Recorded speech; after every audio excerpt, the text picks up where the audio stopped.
Hello again. We're back home from Tasmania since about a month, and we thought it would be a good idea to do a sort of best of Tasmania to our top 10 experiences. Yeah. And I'm going to underline the our top 10 experiences because it will be a little bit different from others, and notably there won't be the usual things such as the Port Arthur Penal Settlement, something we've done before. And maybe another example would be the famed wall at Derwent Bridge, which we missed. So let's have a little bit of a discussion around that. Lizzie, what's our number 10? Well, and number 10 is the Bruny Island, and especially the fluted Cape Walk. So we stayed at a hip camp called the Lady Chapel Campground, which is just a little bit north of Adventure Bay. And that was really nice, wasn't it? It was super. It was really a nice camp with super views, and then that led us to the Fluted Cape Walk. Yeah, and that's a great walk. So they do say to do it clockwise, and you wouldn't intuitively do it clockwise because it actually sends you counterclockwise, but the view is much better because you do the steep part uphill and you get all the views, whereas if you come the other way you would be going downhill with the view at your back, so it's obviously a bit less interesting. But I thought that would be a nice number 10 for us, even though it was a fantastic walk. Absolutely. Yeah, the views were really great. And coming in at number 9 for us is the Bay of Fires, and particularly up at the Eddystone Point Lighthouse. We've camped at Policeman's Point, which is the very north end of the Bay of Fires. So it's a bit quieter than the rest, than those camps that are closer to St Helens. We really enjoyed seeing the wildlife. You saw wildlife that seemed surprised to see us, which is really great. And we really got to admire those stunning views and those algae-covered red rocks, which are typical of the Bay of Fires.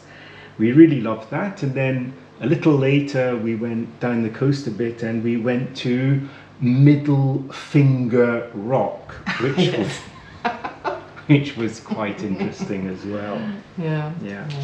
And Lizzie, what was our number 8? Well, that was Southport with the Hastings Caves, and I have to say those caves were pretty awesome. There's a lovely walk to get there, which is through really, really beautiful rainforest, maybe 20 minutes? And afterwards we had a little swim at the thermal pool. Yeah, hot springs, I think. I wouldn't call it hot, it's 28 degrees, so it doesn't feel cold, it's lukewarm. But it's not cold either, but it's not like a warm bath. But I really rated that experience, the whole between the walk, the cave, the swim. They've got incredibly nice amenities, so if you're keen for a shower or something, it's a very nice spot. Have a good, make the best of the amenities as well. Absolutely, and certainly the hot springs are warmer than the Southern Ocean. Yes, definitely. Yeah. So what's a pity about the Hastings Caves is we didn't actually take any footage in the caves, so we've just got a couple of pictures. Yeah. And number 7 was the Gordon River Cruise from Strahan, and that definitely is very recommendable. Absolutely. And that was a fantastic day out. We were lucky with the weather, and to see the the Hell's Gates is quite impressive, and then Sarah Island is quite interesting and a little bit heartbreaking to think what people suffered there, but I think it's just part of the Tasmanian history, so it's very well done. The food was good, we were lucky with the weather. Absolutely rated that experience, huh? Yeah, absolutely. I think what I'd add there is the Sarah Convict Island settlement. It used to be, it was called Hell on Earth by the convicts. It was so bad. So as Lizzie said, it was a little bit heartbreaking to see that. And in at number 6 with us is the Arthur River. So Arthur River is right on the west coast of the Tasmania, and it's a small town, a really small town. I did this experience by accident We wanted to do the commercial cruise, which is called the Red Boat Cruise. Unfortunately, though, it was packed out, so we rented a tinny instead. And that really got us closer to nature, and that gave us a great fun experience. So we did the same journey as the commercial boat, but much closer to the water. It's a very rewarding experience. I just say it's unfortunate that there wasn't a bit more wildlife. We only saw, I think, one seagull, I saw two. or two seagulls, and a couple of other birds. Yeah. But we were in the middle of the wilderness, that really dense forest that's particular to Tasmania, where you don't have that many paths or things you can walk on. So we loved that one. Yeah.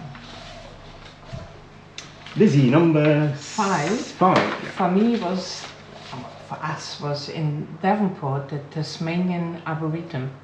Arboretum? Anyway, so we did that on our last day because friends that we met on the road told us how lovely it was there, and it's less, I would say, less like a park. It's more like everybody can use it. You can do a picnic, you can take a blanket with you, and it is stunningly beautiful. And because we were there in April, the colors started changing, and we had our really best close-up experience with the platypus there. And we only spent an afternoon there, but you could easily spend the whole day, I think. Absolutely. You could Really have your picnic beautiful. there. Yeah. There was a little kiosk where you Yeah. could buy things. It was really lovely. Yeah. Yeah. And in at number 4 is Ben Lomond. So more on the sort of east side of the island. And Ben Lomond, for us, it's the whole experience. And that includes the Craggy Peaks campsite, which is a disused golf course, the former Ben Lomond Golf Club. And we had a great spot camping on the number 1 fairway. We saw loads of animals at night. I mean, loads of animals. And it's also where we saw our first live wombat. And we Yeah. saw several of them, which was really quite And the exciting. night sky was amazing. Yes, so the night sky, we got our first glimpse of the aurora, and I was able to get a nice picture. The road to Ben Lomond is via the famed Jacob's Ladder, and that looks worse than it really is. I think with a Yeah. high clearance 4-wheel drive, it's quite an easy road to drive. And it winds up that mountain that's surrounded by dololites, so similar to the Fluted Cape on Bruny Island.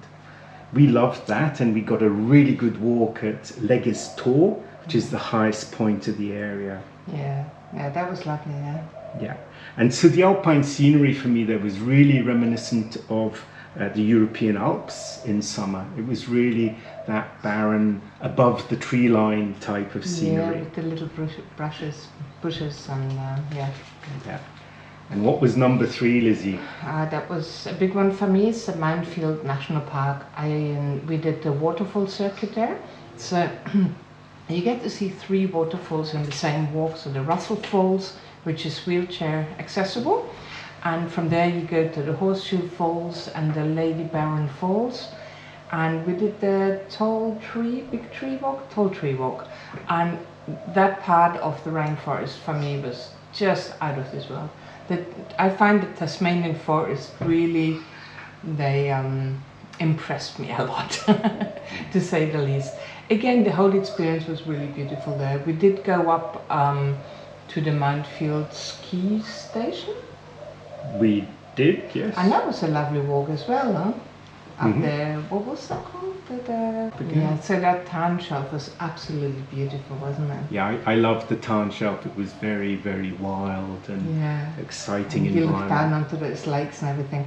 Anyway, so that was our number 3. Number 2 was? In number 2, so we're really getting hot now, and it was a big discussion if this should be number 1 or number 2, Cradle Mountain. And for us, it was the whole experience in Cradle Mountain, right from at the campsite that we were at, and the walks and the beauty of the area. We started with the campsite. So the campsite was called the Cradle Mountain Fishery and Camping. And that's a great setting. It's on the edge of a little lake. It's got Portakabin toilets which are the cleanest I've ever seen. And so you can rent kayaks, you can rent fishing rods, you can catch your own dinner if you like. I thought that was a wonderful campsite. And it was what, 15 minutes drive to the visitors? Yeah, it's 15 minutes drive to the visitor centre. It was quite pricey though. It's like $50 a night. Yeah. Something like that. I think it was well worth it. Yeah, it was, and it's not far, so you're not spending money on fuel. And then Cradle Mountain, when you get there, there's this wonderful visitor centre, which is very, very helpful. The staff are great. And there, we'd advise that you definitely get the 72-hour bus pass, which is only $15. The buses run every 20 minutes, and you can get off wherever you like on the way, right up to the Cradle Lake stop. And so Dove Lake. Dove Lake. Dove Lake stop, absolutely. So we did 2 walks, the Dove Lake walk, where we left from that iconic boat shed and we went right the way around. And then the other one was we did a hike right up to the base of Cradle Mountain at Kitchen Hut, and we returned by Marion's Lookout. Yeah, we went to Crater Lake. Crater Lake, and that was simply stunning, stunning. We really loved that experience, and the weather was with us, so we were very grateful for that. And Lizzie, what's our number one, the big experience for us? That was Cocker Creek and going to the South Cape Bay. That was a beautiful hike. It's about 15 kilometers. It's not a difficult hike at all. It's just 15 kilometers, but I mean, it was easy to walk. And when you come down and you see that South Cape beach or bay or whatever you want to call it, it is just incredible, isn't it? It is. It's really one of those breathtaking views where you look at the view and you go, wow, and it's just Antarctica over there. And we swam in the Southern Ocean. Very importantly so, yes. So we got a swim in the ocean. Swimming is a big word. Yeah. We got in the water and we caught a wave and got out because it was pretty cold. But we were in there. Yeah. So at least it's something that we can talk to our surf club mates about. Yeah. Yeah. Well, I think that sort of rounds it up for us, our whole Tasmanian experience. Yes. And yeah, it was awesome. And I think new adventures are to come. Absolutely, new adventures are to come. And so in the meantime, don't forget to like and comment if you've enjoyed the video. And if you'd like to see more of us, hit the subscribe button to get notified when we have a new video coming out. Okay. See you in the next one. See you soon. Bye.